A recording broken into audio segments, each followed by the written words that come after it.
저희 교회에 오셨던 많은 분들을 주의 사랑으로 환영합니다.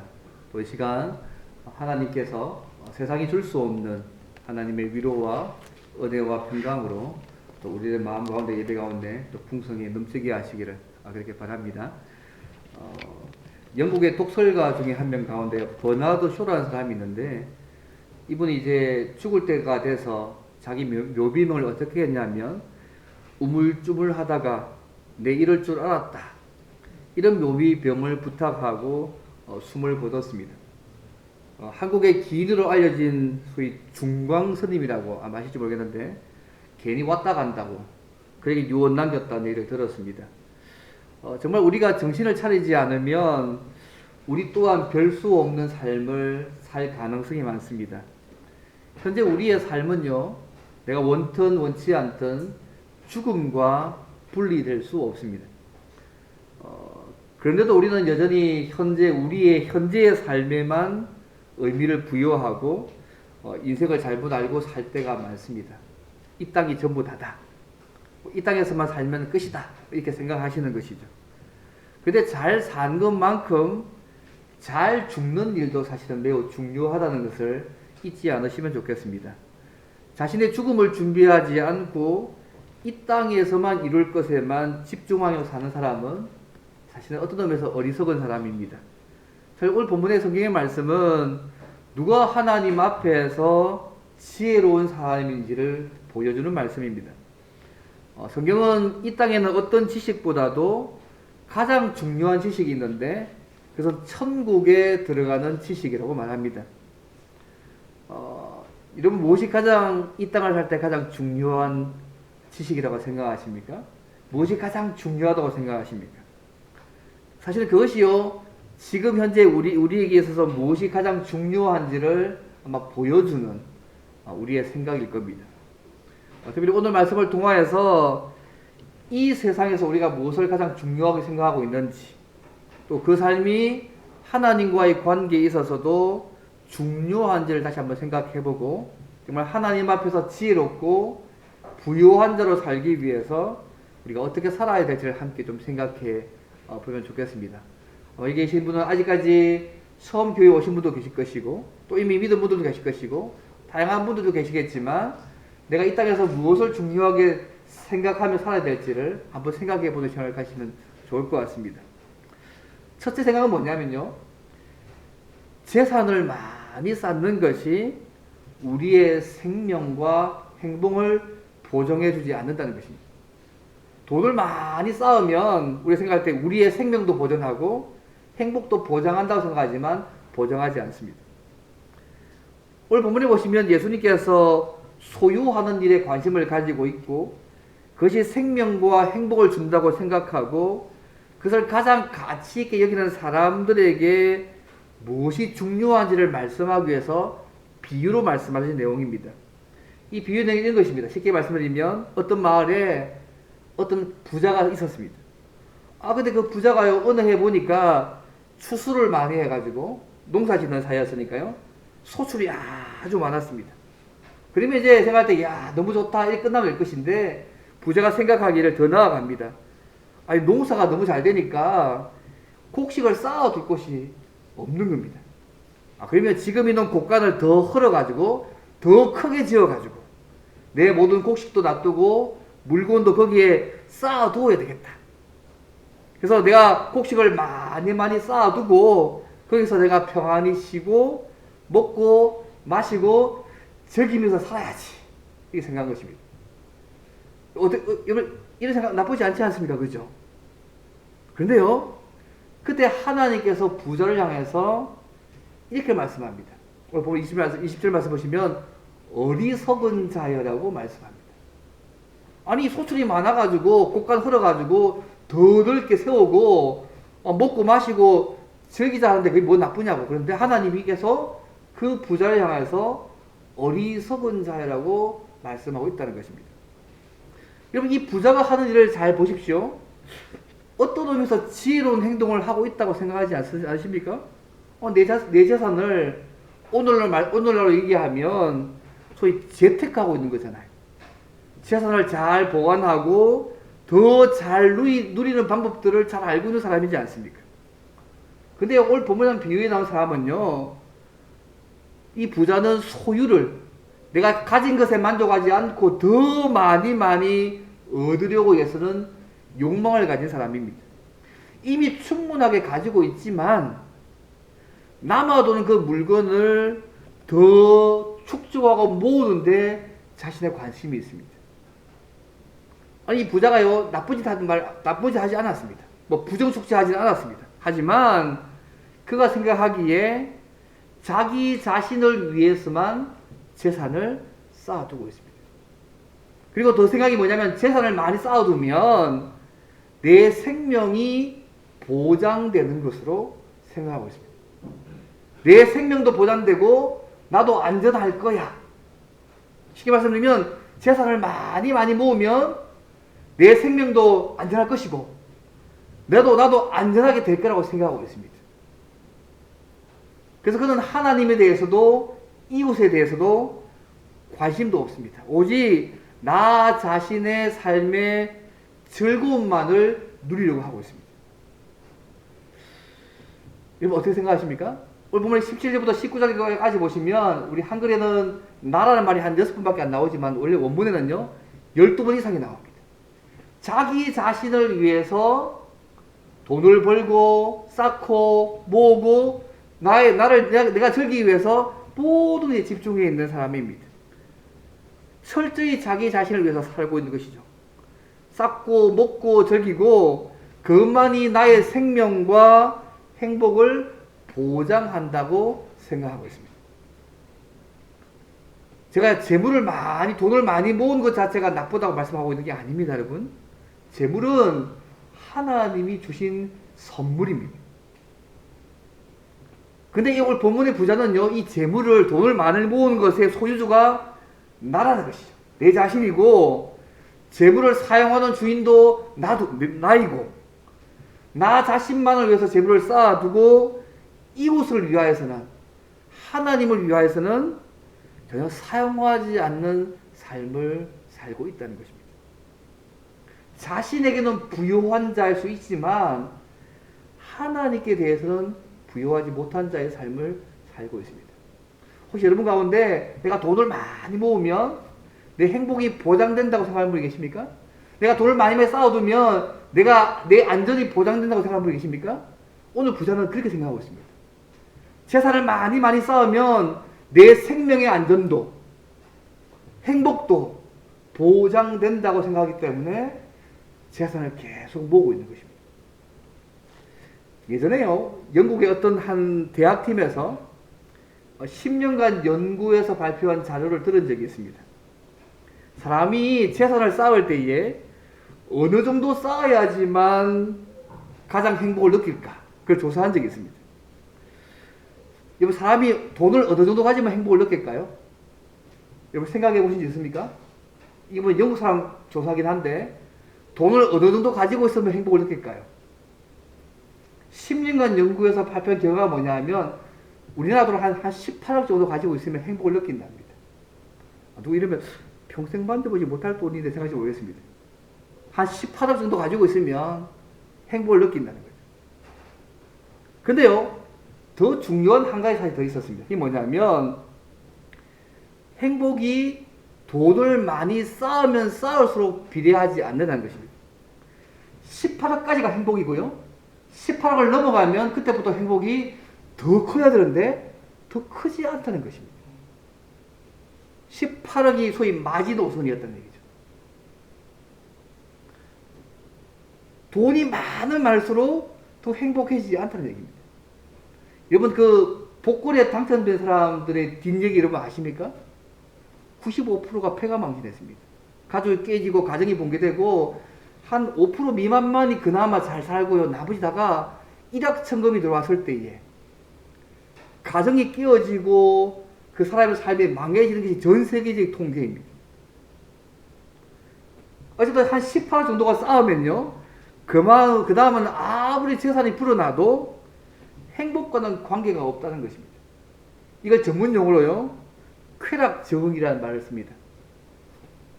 돈을 아무리 많이 모아도 그 다음부터는 계속 만족하지 못한다는 것입니다. 오늘 이 부자가 이렇게 생각하고 있습니다. 내가 돈을 많이 모으면 내 생명도 보장되어지고 내 행복도 보장되어진다고 생각하고 있습니다. 혹시 여러분 가운데 이 부자와 똑같게 생각하시는 분 혹시 계십니까?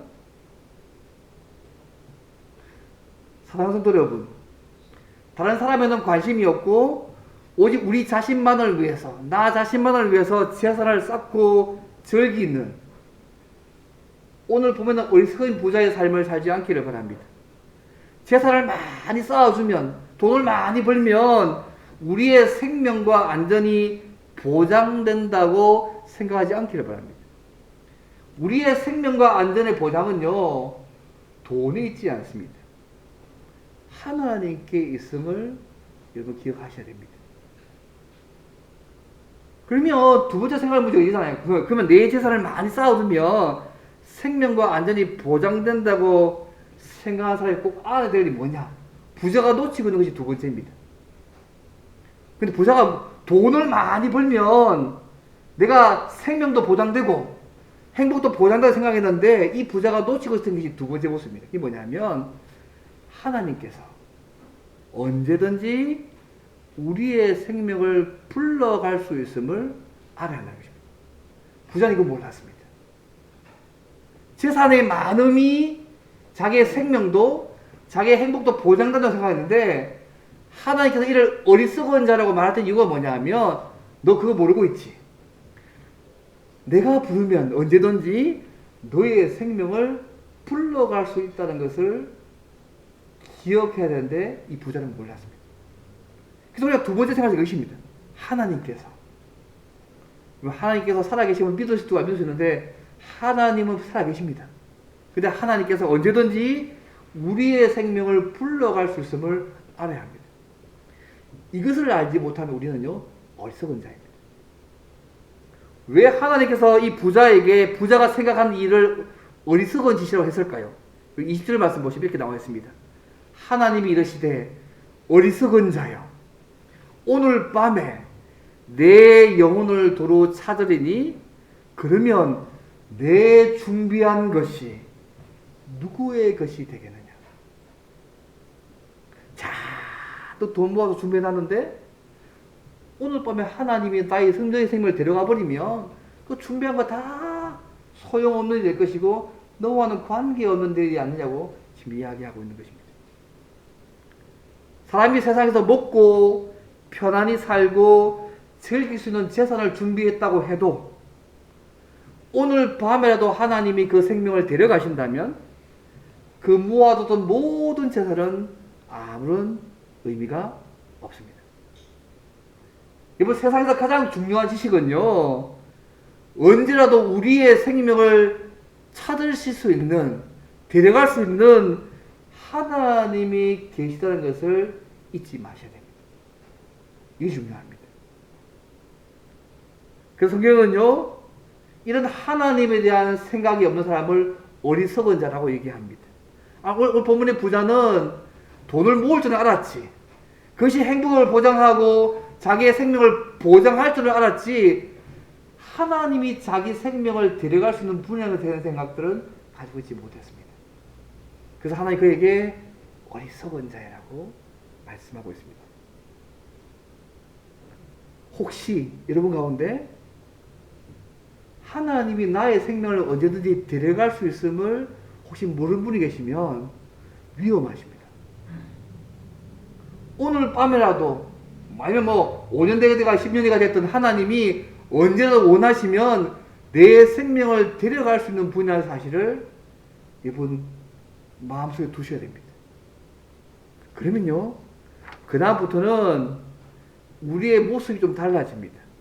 오늘 부자처럼 세상에서 곳간을 짓고 즐기기 위해서 계획을 세우는 일만 하지 않을 것입니다. 물론 세상적인 관점에서 보게 되면 이 부자의 행동은요, 정말로 지혜로운 행동이잖아요. 본인의 미래를 잘 준비한 행동이잖아요. 너무 멋지게 잘 살고 있는 것이거든요. 다만 그가 하나님이 언제든지 그의 생명을 찾아갈 수 있다는 것을 알지 못했기 때문에 하나님은 그 부자를 어리석은 사람이라고 지금 책망하고 있습니다. 인생에서 가장 중요한 지식은요, 많이 있지만 하나님께서 우리의 생명을 불러가실 수 있다는 사실을 우리가 이해하는 것입니다. 그렇다고 해서 제가 우리의 미래를 준비하지 말라는 말씀이 아닙니다. 곳간을 새로 짓고 미래를 준비하는 일 중요하잖아요. 그거 하셔야 됩니다. 저축하는 일도 필요하고 투자와 정당한 방법으로 재테크하는 일, 그 필요한 일입니다. 하십시오. 성경은 사유재산 인정하잖아요. 그래서 재산을 모으는 것이 나쁘다고 말씀하지 않습니다. 가난이 축복이라고 성경이 말하고 있지 않습니다. 분명히 하나님께서 정당하게 말씀하고 있습니다. 문제는 또 그분의 말씀대로 순종하는 자에게 하나님은 물질적인 축복도 약속하셨습니다. 다만 성경에서 중요하게 강조하는 것은 뭐냐면 돈을 모으는 재물의 우선순위가 누구냐, 그리고 그 재물과 돈을 어떻게 벌고 어떻게 사용하느냐의 문제는 성경은 다루십니다. 오늘 비유에서요, 하나님께서 책망하신 이유는 뭐냐면 재물을 사용함에 있어서 이 부자의 삶의 우선순위를 책망하고 계십니다. 계속 제가 말씀드리고 있듯이요, 하나님께서 이 비유에 나오는 부자를 어리석은 자라고 평가하시는 것, 재물을 관리하고 자신의 삶을 즐길 수 있는 지식은 가지고 있지만 생명을 주시기도 하고 그 생명을 가져가시기도 하시는 하나님에 대한 지식이 없었기 때문에 그를 어리석은 자라고 말씀하고 있다는 사실을 잊지 않으시면 좋겠습니다. 이번 세상에 많은 지식 체계가 있습니다. 제일 중요한 것 중에 하나가 뭐냐면 하나님이 우리의 생명을 언제든지 부를 수 있는 분이라는 생각들을 가셔야 합니다. 이 지식이 없으면 세상에 있는 것이 전부라고 생각하고 세상에서만 여러 가지 탑을 쌓으려고 할 것입니다. 마치 오늘 본문의 부자처럼 국가를 넓힌다든지 집을 크게 지어서 먹고 마신다든지 이런 일들만 즐기려고 할 것입니다. 마치 이것이 최고의 행복으로만 여겨질 것입니다. 그런데 이런 것들이요, 우리의 행복을, 우리의 생명의 안전을 지켜줄 수 있는 것이 아닙니다. 제가 보니까 2022년 9월에요, 그 세계 부부 보고서를 한번 본 적이 있습니다. 이 땅 온 세계에 100만 장자가 몇 명 되느냐? 이거 몇 명 될 것 같습니까? 전 세계에 100만 장자가 몇 명 되겠어요? 뭐 부채 같은 거 다 빼고 있잖아요.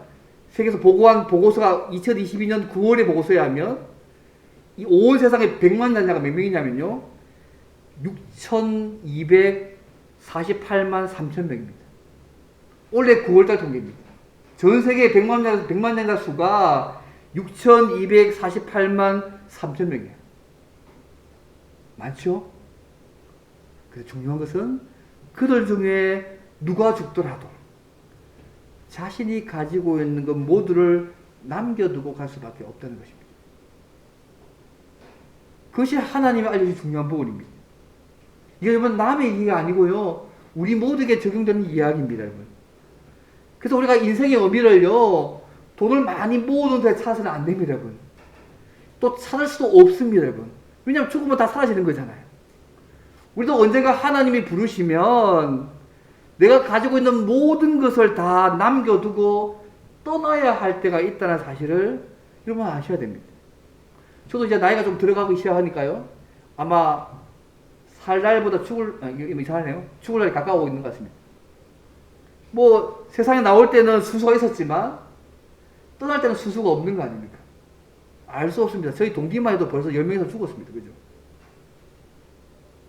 제가 예전에 이런 얘기를 한 적이 있습니다. 어떤 한 사람이 묘지를 돌면서 묘비를 쫙 읽고 다니다가 어떤 묘 앞에서 발길을 멈췄습니다. 그 묘비의 글이 너무 흥미로웠습니다. 이 묘비의 글은 단 3줄밖에 없었는데요, 제가 몇 번 말씀드렸지만 첫 줄에는 뭐냐면 나도 전에는 당신처럼 그 자리에 그렇게 서 있었어. 이 묘비의 글이 거의 첫 번째 줄이에요. 나도 전에는 당신처럼 그 자리에 그렇게 서 있었어. 그래서 벌써 이 사람이 막 웃음이 터진 거예요. 두 번째 절이 재밌습니다. 나도 전에는 당신처럼 그렇게 서서 그렇게 웃고 있었어. 이게 두 번째 문장입니다. 점점 글이 좀 재밌잖아요? 세 번째 글이 이렇게 되어 있습니다. 이제 당신도 나처럼 죽을 준비를 하시오. 묘병의 세 글자입니다. 첫째 줄은 나도 전에는 당신처럼 그 자리에 그렇게 서 있었어. 두 번째 줄에는 나도 전에는 당신처럼 그곳에 서서 그렇게 웃고 있었어. 마지막 세 번째 줄의 묘비명에는 이제 당신도 나처럼 죽을 준비를 하시오. 그 묘병의 세 글자는 중요한 글이었습니다. 여러분, 죽음에 대한 준비만큼 엄숙한 거 없지 않습니까? 내가 아무리 살려고 많이 살아도 내가 얘 쓴다고 사라지는 게 아니잖아요. 내가 빨리 죽고 싶어도 빨리 죽으신 게 아니거든요. 그건 하나님 손에 달린 문제이기 때문에 중요한 것은 살아있는 동안에 그 준비를 해야 되는 것이죠. 그 준비는 바로 오늘을 결코 하나님 앞에서 장난처럼 살지 않는 것입니다. 이 부자가 몰랐던 중요한 부분들은 재산을 모아서 자기의 생명도 행복을 보장할 줄 알았지만 하나님이 자기 생명을 데려갈 수 있는 분이라는 사실을 그는 몰랐습니다. 그것이 그 어리석은 자의 모습이었습니다. 혹시 여러분 가운데 이런 어리석은 부자의 모습의 반전 속에 있지 않기를 바랍니다. 사랑하는 성도 여러분, 이 땅을 살면서 세상에서 어떻게 살고 재물을 어떻게 사용하든 그것은 여러분의 자유입니다. 하지만 언젠가 우리는 하나님, 우리의 삶과 평생 모았던 재산을 다 놓고 심판하시는 하나님 앞에 벌거벗게 서게 될 날이 있을 것입니다. 여러분, 그날을 어떻게 준비하고 계십니까? 어떻게 그분을 맞이할 수 있습니까? 생명을 주관하시는 하나님을 우리의 삶의 우선순위에 놓고 살고 계십니까? 아니면 돈을 버는 일에만 정신이 팔려가지고 생명의 주권자이신 하나님을 잊어버리고 살고 있지는 않습니까? 어떤 삶을 살든지 그것은 여러분의 자유입니다. 그래서 한 가지 사실만은 꼭 기억하십시오. 하나님 앞에 어떻게 살았는지에 따라서 우리의 미래가 결정된다는 사실입니다. 주님은 이 비유의 마지막에 이렇게 말씀합니다. 자기를 위해 재물을 쌓아두고 하나님에 대하여 부여치 못한 자가 이와 같다고 오늘 보면 21절 말씀에서 하고 있습니다. 예수님께서는 세상의 부귀와 안락한 삶의 인생의 목표를 두고 살아가는 사람들이 이 비유에 나오는 어리석은 부자와 같다고 말씀하고 있습니다. 저는 여기 계신 분들이요, 이 어리석은 부자처럼 하나님께서 언제든지 생명을 데려갈 수 있는 것을 잊지 않고 사시면 좋겠습니다. 여러분, 우리 인생에서 가장 중요한 문제가 뭐라고 생각하십니까? 우리 자녀를 키워서 결혼시키고 잘 살게 보고 사는 것이 끝이라고 생각하십니까? 그렇지 않습니다. 우리 인생에서 가장 중요한 문제는 생명을 얻는 일입니다. 이 세상에서 미래를 대비하고 삶을 즐기는 많은 지식을 가지고 있다고 할지라도, 이 세상 관점에서 지혜로운 사람을 평가받는다 할지라도 하나님이 어떤 분이신지를 모르고 믿지도 않고 생명 얻는 방법을 모르는 사람은 어리석은 사람입니다. 하나님께서 언제든지 우리의 생명을 불러갈 수 있음을 잊지 마셔야 됩니다. 이거 모르면 어리석은 사람입니다. 그러면 하나님이 우리의 생명을 언제든지 불러갈 수 있는 분을 안다면 우리가 어떻게 해야 될까요? 그게 세 번째입니다. 하나님께 대해 부유한 자로 살아야 합니다. 하나님이 내 생명을 언제든지 거둬갈 수 있다. 그러면 그 하나님에서 내가 중요한 삶이 뭘까? 하나님에 대해서 부유한 자로 살아야 합니다. 그러면 하나님에서 부유한 자로 사는 게 뭐냐? 제일 먼저는요, 예수님을 나의 구주로 믿으셔야 됩니다. 그래서 예수 믿고 이제는 땅에 속한 거 의지하지 않고 그분의 말씀을 살아가는 삶이 하나님께 부유한 삶입니다. 많은 사람들이요, 두 번째까지 살고 있습니다. 여기 계신 분들은 이제 행복한 분들입니다. 이제 하나님께 부유한 자의 삶을 살면 주님이 언제 우리를 불러가시든지 문제 없습니다. 오죽이들 말씀하잖아요. 어떻게 우리가 하나님 앞에서 어리석고 미련한 사람이 되지 않을 수 있을까? 왜 예수님이 이 비유를 주셨을까요? 재산이나 소유한 것보다 더 중요한 것이 있다. 오늘 부자 보세요. 21절 보게 되면 자기를 위해 재물을 쌓아두고 하나님에 대하여 부유하지 못한 자가 이와 같다고 말씀하고 있지 않습니까? 여러분 어디에 부유한 자로 살고 계십니까? 세상의 돈을 모으고 세상 가치에만 부유하지는 않습니까? 무엇이 여러분에게 가장 정말 중요한 지식이 되어야 생각합니까? 오늘 본문에서 이 중요한 부분입니다. 하나님을 섬길 때도 그죠?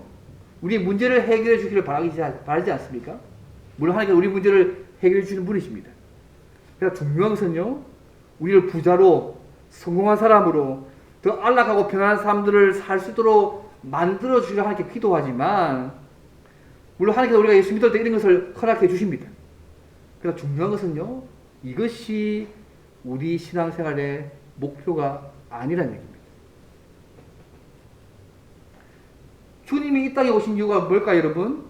우리에게 영원한 생명을 주시기 오셨습니다. 예수 믿으면 하나님과 정말 풍성한 삶을 누리게 하기 위해서 그분이 오셨거든요. 그래서 먼저 예수를 믿으면 하나님께 부유한 자의 삶을 살아갈 수 있습니다. 눈에 보이지 않지만 살아계신 그 하나님을 만나서 그 하나님과 교제하는 은혜를 누릴 수 있습니다. 근데 그것이 여러분 장난이 아닙니다.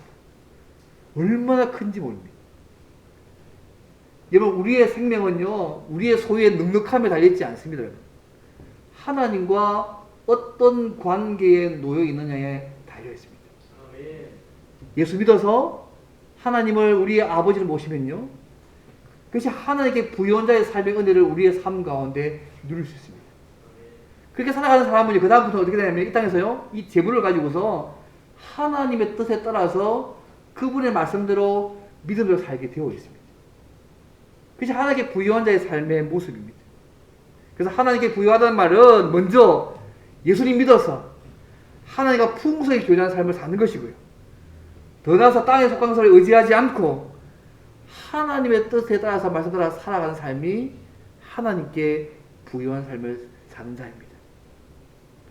이 사람, 그럼 이런 분은 어떤 게 초점일까요? 어떻게 하면 하나님과 늘 관계하며 살까? 그분이 뭘 원하실까? 그것이 더 초점일 것입니다. 근데 이 삶이 여러분요, 재미없는 것이 아니고 너무너무 멋지고 풍성하고 세상이 줄 수 없는 엄청난 은혜와 사랑이 넘치는 그 삶입니다. 하나님 우리가요, 하나님께 부유한 자로 살기를 원하십니다. 오늘 본문의 비유를 보시면요, 세상의 모든 일을 하나님이 다스리십니다. 또 하나님은 언제든지 우리의 생명을 거두어 갈 수 있는 분임을 비유해서 말씀하고 있습니다. 그래서 우리의 참된 생명과 안전은 우리가 무엇을 얼마나 소유하느냐에 따라서 달려있지 않습니다. 오히려 하나님께 대해서 얼마나 부유하느냐에 따라 달려있다는 사실입니다. 우리의 참된 생명, 우리의 안전은 우리의 소유에 달린 것이 아니고요, 내가 얼마나 많은 돈을 가지고 있냐에 달린 것이 아니고 하나님께 대해서 얼마나 부유하게 살고 있냐에 따라서 달려있습니다. 이 하나님이 지키시면 다 지켜갑니다. 이 하나님이 책임지시면 다 책임져 가시지 않습니까? 이 하나님이 공급하시면 끝나는 거잖아요. 그래서 예수 믿고 하나님과 교제하며 그분 뜻대로 살아가는 자에게는 이런 하나님의 부유함들을 풍성히 누리게 만들어 가시는 것이죠. 여러분 솔로몬 아시지 않습니까? 들어보셨죠? 세상에 가장 지혜로운 자라고 평가받았고 누구도 인생의 모든 것을 다 누려보았던 인물이 솔로몬이거든요.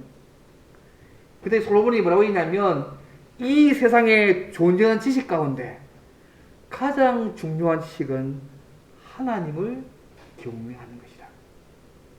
그 하나님 믿고 그 하나님 앞에서 살아가는 삶이 정말 중요한 지식을 얘기하고 있습니다. 여러분 하나님을 경외하는 지식을 가지고 있으면요, 제사를 모으는 방법부터 달라지고요, 쓰는 방법도 달라지고 우리가 가진 위치를 가지고 어떻게 삶을 살아가는 방법도 달라집니다. 이전에 좋게 생각했던 모든 것들이 이제는 의미 없는 것으로 바뀌고요, 가치 기준도 달라지고 기쁨의 대상들도 달라지게 되어 있습니다. 혹시 오늘 오신 분 가운데 예수님을 믿지 못하는 분이 있다면 예수님을 우리의 삶의 구주로 받아들이시면 좋겠습니다. 주인으로 받아들이시면 하나님께 부요한 자의 삶을 살아갈 수 있습니다. 그러면 세상이 줄 수 없는 하나님만 주시는 은혜를 우리의 삶 가운데 부어주실 것입니다. 여러분, 예수 믿는 거 정말로 엄청난 축복과 은혜입니다. 아마 이 자리에 교회 오신 분들, 교회 오신 것만도 큰 축복인데요. 우리가 믿고 있는 예수님을 믿으시면 좋겠습니다. 믿으셔서 하나님께 부유한 자의 삶을, 은혜를 누려가는, 그래서 하나님이 공급해 가시고 인도해 가시고 하나님이 도와가시는 은혜를 많이 누리는 삶들을 살아가는 분들이 되면 좋겠습니다. 제가 한 가지 이야기 한번 마치겠습니다. 이거 지미 카터 대통령 아시지 않습니까? 그죠? 들어보셨죠? 뭐 기억 안 나도 한 번 들어보셨지 않습니까? 근데 이분이요, 대통령 시절 끝나고 나서 미국 대통령입니다. 집이 없는 사람에게 집을 지어주는 일을 하는 헤비타트라는 운동을 했던 인물입니다. 근데 이 헤비타트 운동을 처음 시작한 분은 이분이 아니었습니다. 그 밀러드 풀러라는 사람인데요. 밀러드 풀러라는 사람에 의해서 그 사실은 그 헤비타트 운동이 시작됐거든요. 이제 한 40년, 50년 돼 가는데, 이분이 처음에는 가난한 기독교 집안에서 태어났습니다. 얼마나 가난한데, 가난함 때문에 늘 친구들을 따돌림 받았습니다. 돈이 없는 것 때문에 친구들 늘 그를 따돌리고 이렇게 했습니다. 그래서 부유한 친구들을 보면 너무너무 부러운 거예요. 그래서 이분이 가난을 딛고 공부한 결과 변호사가 되고 사업가가 되었습니다. 그때부터 많은 돈을 모을 수 있었습니다. 호화로운 대저택에 살면서 날마다 아내에게 돈다발을 당겨주면서 죽었습니다. 여러분, 아내에게 돈다발 주신 적 있습니까? 이분 아내에게 돈다발 주면서 살았습니다. 그러면 이제 행복 끝이잖아요. 끝난 거잖아요. 그런데요, 어느 날 돈다발 날마다 받는 아내 아내가요, 이렇게 사는 것이 무슨 의미가 있냐고 집을 가출합니다. 아니, 매일 남편이 돈다발 주는데 이렇게 사는 것이 무슨 의미가 있냐고 아내가 집을 가출합니다. 이거 희한하지 않습니까? 돈다발 받는데 이렇게 사는 것이 무슨 의미가 있냐고 집을 가출합니다. 여기에 남편이 충격을 받았습니다. 그래서 새로운 결심을 하게 된 게 뭐냐면, 자기 집 한 채만을 남겨놓고요, 모든 재산을 복지재단에 기부하고 아내와 함께 아프리카에 가서 3년간 선교사를 봉사합니다. 그리고 다시 돌아와서 헤비타트 운동, 소위 이렇게 집이 없는 가난한 사람을 위해서 집을 지으는 운동을 그걸 시작합니다.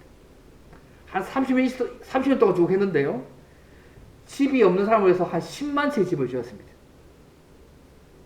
별로 안 놀라시죠? 10만 채 집을 지었습니다.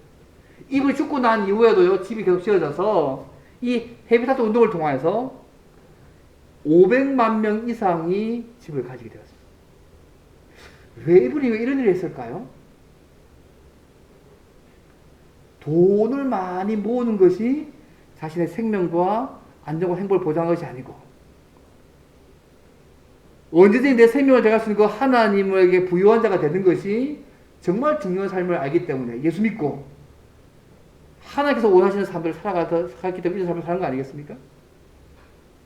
말씀을 뵙겠습니다.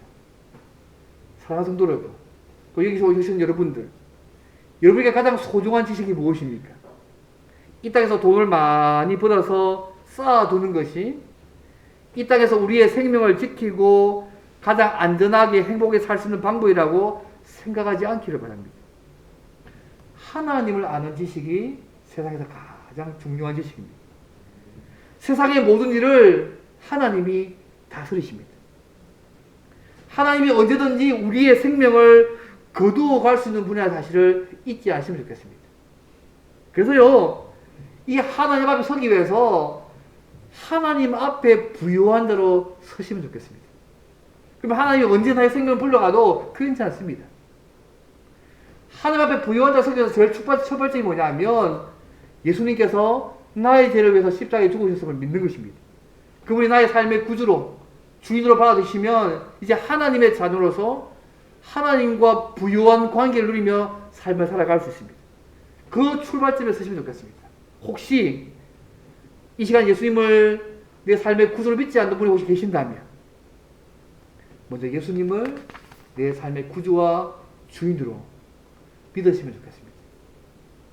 예배 후에 필요하시면 제가 도와드리겠습니다. 그리고 예수님을 구주와 주를 믿어서 이제 하나님과의 풍성한 관계를 누리며 그분이 주시는 은혜를 누리며 살아가는 삶을 사시면 좋겠습니다. 세상의 삶과 비교할 수 없습니다. 그래서 세상이 줄 수 없는 행복과 하나님의 은혜와 기쁨을 날마다 누려가는 여러분이 되기를 바랍니다. 그래서 하나님 바라보면서 땅에 속한 것 의지하지 않고 날마다 하나님 신뢰하면서 하나님의 뜻을 이루어가는 하나님에서 부유한 자로 살아감으로 날마다 풍성한 하나님의 은혜와 기쁨을 누려가는 저와 여러분 되시기를 주님을 바랍니다. 오늘 말씀에 기도하겠습니다. 혹시 이미 예수 믿고 있는 분들은 하나님과 더 풍성한 것을 누리며